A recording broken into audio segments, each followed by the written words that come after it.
First reading, Ephesians chapter 1 verse 3 to 10. Blessed be God the Father of our Lord Jesus Christ, who has blessed us with all the spiritual blessings of heaven in Christ. Thus he chose us in Christ before the world was made to be holy and faultless before him in love, marking us out for himself beforehand, to be adopted sons, through Jesus Christ.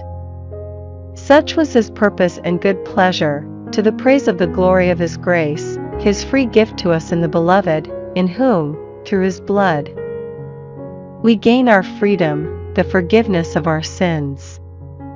Such is the richness of the grace, which he has showered on us in all wisdom and insight. He has let us know the mystery of his purpose, according to his good pleasure which he determined beforehand in Christ, for him to act upon when the times had run their course, that he would bring everything together under Christ, as head, everything in the heavens and everything on earth.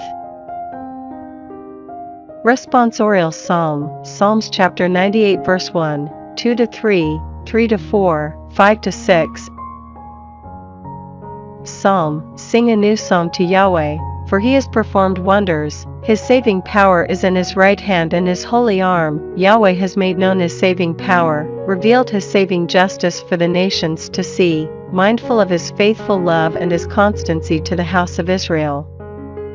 The whole wide world has seen the saving power of our God. Acclaim Yahweh, all the earth, burst into shouts of joy, play to Yahweh on the harp, to the sound of instruments, to the sound of trumpet and horn, acclaim the presence of the King.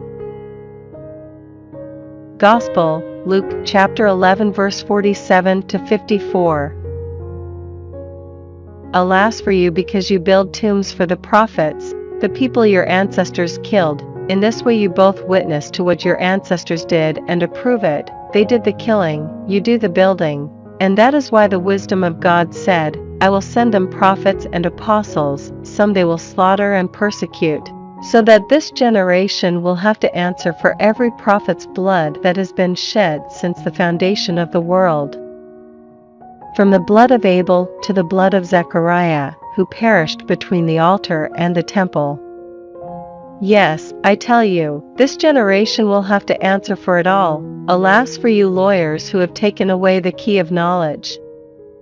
You have not gone in yourselves, and have prevented others from going in who wanted to. When he left there, the scribes and the Pharisees began a furious attack on him and tried to force answers from him on innumerable questions, lying in wait to catch him out in something he might say.